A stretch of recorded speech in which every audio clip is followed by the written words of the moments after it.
Oregon went to Madison and played with fire and got away with it, Chris.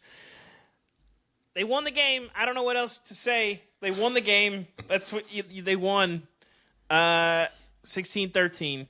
It was not good. Offensively, really struggled. I mean, they couldn't run the ball. Wisconsin didn't do a whole lot, but just Wisconsin slowing down their offense was confounding to me. What did you make of this one, Chris?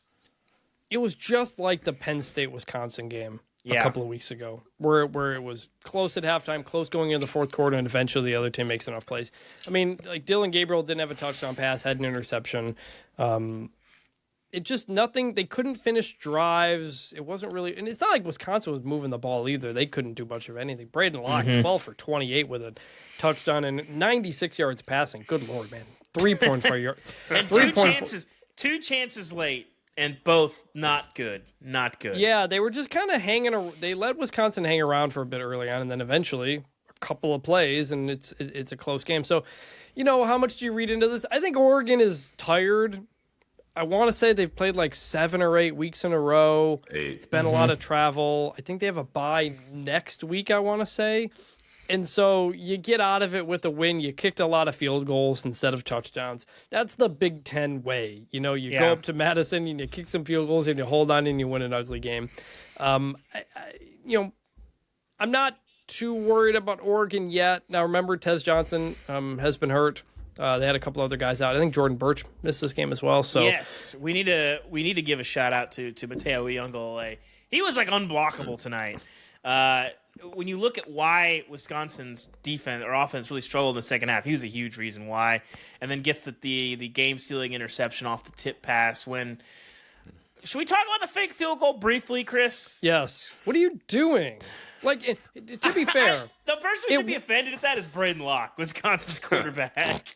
So set the scene on this real quick. Yeah, go ahead. Yeah. Oregon is up 3.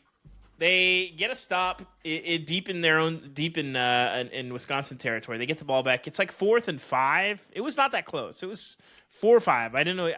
Anyway, they're lining up for a field goal up 3 with 1:45 left. They fake it, give it to the holder right up the middle, and he gets stopped like a yard short. Literally, as it happened, I was yelling, "What are you doing?" Because I thought maybe they muffed the snap or something because it was so confounding. I was like, what's going on? But then on the flip side, like I said, the person who should be offended here is Braden Locke because I don't think Dan Lanning does that if he's got Michael Penix and Roma Dunze on the other side. If you want to go for it, leave Dylan Gabriel on the field. The fake field goal is a weird decision. Going for that is defensible, I think, sorta.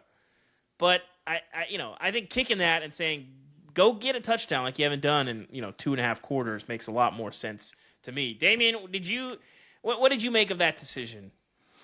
It was interesting. I mean, I agree. If you're gonna go for it, why not put the ball in the hands of the best player on your team? Arguably one of the best players in the country, in a lot of people's opinion.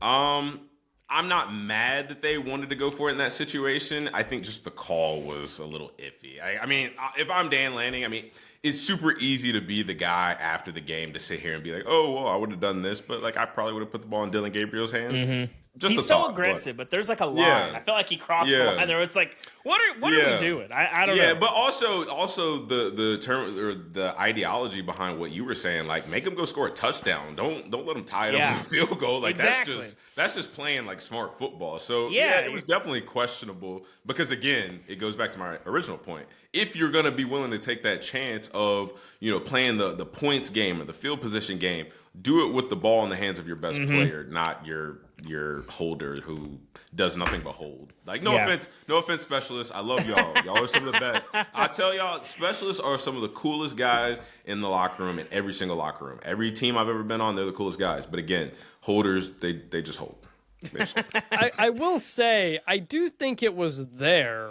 The numbers were there, but the blocks weren't totally right. You could see there was a good chance it could have worked. But again, if you're gonna save your fake field goal for a bigger moment, against a better team or something. It wasn't that crazy of a drawn up.